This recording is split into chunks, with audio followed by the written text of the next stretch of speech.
ہندوستان کا ایک شہر اورنگ میں دشمن دین پیدا ہو کر چھپا بیٹھا جس کا نام شکیل بن حنیف ہے، مان لیتا، اور تو جب اپنے آپ کو میرا باپ کہتا ہے تو میری ماں کی عزت پر حملہ ہے۔ اور 25-30 سال سے میں جس کو میرا باپ سمجھ رہا ہوں، اب آتے ہی تو دعویٰ کر رہا ہے اور میں تجھے باپ سمجھ جاؤں، اب وہ ذرا مار کھاتا ہے، بحث کرتا ہے، فلاں کرتا ہے، ہجوم و ہنگامہ جمع ہوتا ہے۔ سب کچھ ہونے کے بعد لاسٹ ڈیسیشن کیا ہوتا ہے؟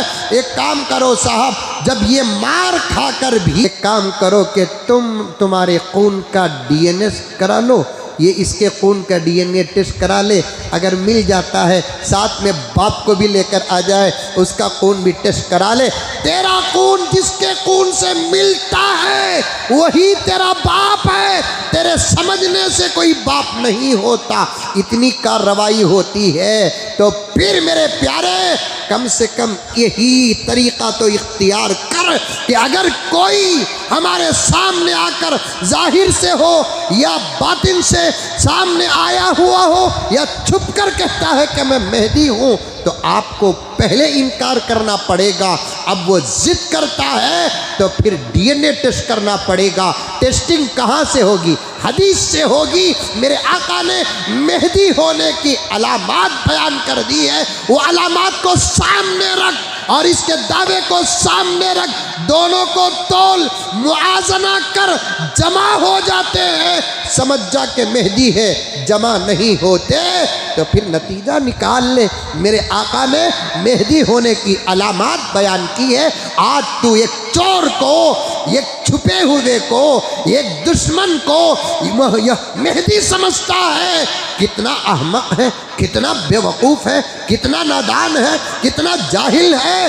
ہاں، مہدی کا اقرار کرنا اور مہدی کا انکار کرنا ایک الگ موضوع ہے، لیکن آقا علامات بتائے ہیں، فرمایا مہدی میری اولاد میں سے ہوگا، انہیں کس کی اولاد میں سے تول کر دیکھ۔ آقا نے فرمایا مہدی عرب میں پیدا ہوگا، یہ کمینہ کہاں پیدا ہوا تول کر دیکھ۔ آقا نے فرمایا مہدی کو خود معلوم نہیں کہ وہ مہدی ہے اور یہ دعویٰ کر رہا ہے کہ میں مہدی ہوں۔ مہدی کو پتہ کب چلے گا؟ علماء اسلام حدیث کی علامتوں کو سامنے رکھ کر جب حضرت مہدی کو حرم پاک میں، مطاف میں، ملتزم کے پاس پہچانیں گے، تب جا کر پتہ چلے گا یہ مہدی ہے۔ اور اصل مہدی ہونے کا انکار کریں گے، بعد میں اللہ کا الہام ہوگا اور دعویٰ کر دیا۔ پھر آقا نے کیا فرمایا؟ اللہ اکبر کبیرہ۔ میں حضرت مہدی کی فضیلت بڑے شان کے ساتھ کہتا ہوں، بڑے ادب کے ساتھ کرتا ہوں، اسلام کا دائرہ سامنے رکھ کر کرتا ہوں۔ میرے نبی کے آنے کی بشارت 1,20,000 پر 3,990 پر 9 نبیوں نے دی ہے، اور مہدی وہ ہے جس کے آنے کی بشارت خود میرے نبی نے دی ہے۔ یہ عظمت، یہ شان حضرت مہدی علیہ السلام کو حاصل ہے۔ اور آقا نے فرمایا اللہ اکبر کبیرہ، مہدی جس کا حسن میرے حسن سے ملتا ہوگا۔ یہ نہیں بولنا میں مہدی جیسا ہوں، آقا یہ نہیں بولے، کیونکہ آقا کو کسی کے ساتھ تشبیہ نہیں دی جا سکتی، سب آقا کی تشبیہ میں جمع ہوتے ہیں۔ آقا نے یہ نہیں کہا مہدی کی طرح میں ہوں، بلکہ آقا نے فرمایا مہدی کی شکل اور اس کا حسن میرے حسن سے ملتا جلتا ہوگا۔ ابھی قریب میں مجھے چٹھی آئی ایک جلسے میں، مولانا یہاں پر فتنہ ہے، بیان کرو۔ میں بیان کرنا چاہتا تھا کچھ اور، بیان میں بیٹھنے کے بعد چٹھی آ رہی ہے، اللہ نے دیا تو کہتا رہا تقریباً 2 گھنٹے بولتا رہا۔ اللہ کے فضل و کرم سے اللہ نے ایسے جملے عطا کیے، دعا کیا کہ اللہ ان جملوں کو قبول کر لے، گنہگار کی مغفرت کے فیصلے کر دے۔ میں نے کہا حضرت مہدی کو حضور کے حسن کا صدقہ ملا، حضرت یوسف کو حضور کے حسن کا حصہ ملا۔ انہیں بولیا رہوں گا پھر بھی آتی ہے تو بات سن لیو. انہیں کون؟ عقیل بن حنیف. فتنوں کا دور ہے تو بات آ رہی ہے، عرض کر رہا ہوں. ہاتھ جوڑتا ہوں پیارو، ہاتھ جوڑتا ہوں. تمہارے سامنے کوئی نیا مسئلہ آیا، ٹوپی پہننے والا لے کر آیا، داڑھی رکھنے والا لے کر آیا، جھبا پہننے والا لے کر آیا، تسبیح والا لے کر آیا، نماز پڑھنے والا لے کر آیا، وہ مسئلہ تمہارے لیے بڑا نیا معلوم ہوتا ہے، فوراً قبول نہ کرو، چاہے وہ مسئلہ صحیح ہی کیوں نہ ہو. بلکہ کیا کرنا، تم نہ اگر معلوم نہیں محبوب لے کر آئے تو اچھا محبوب یہ بات ہے.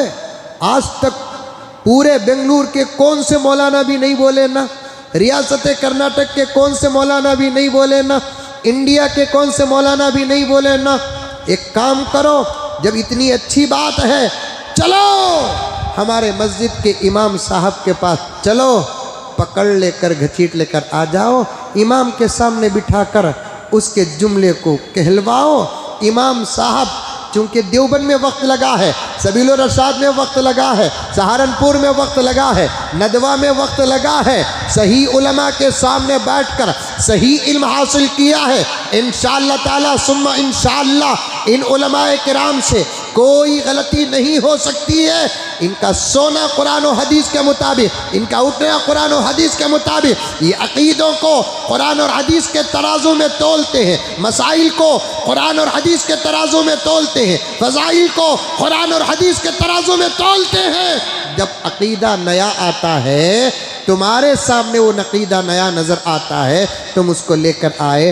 مولانا اگر کہتے ہیں ہاں بھائی یہ جو کہہ رہا ہے سچ کہہ رہا ہے، اسے ایک پپی دے دو، بوسا دے دو، آئی لو یو بول دو، چائے پلا دو، موقع ملا تو ایک زبردست ہوٹل کی بریانی کھلا دو، ایک دعوت دے دو.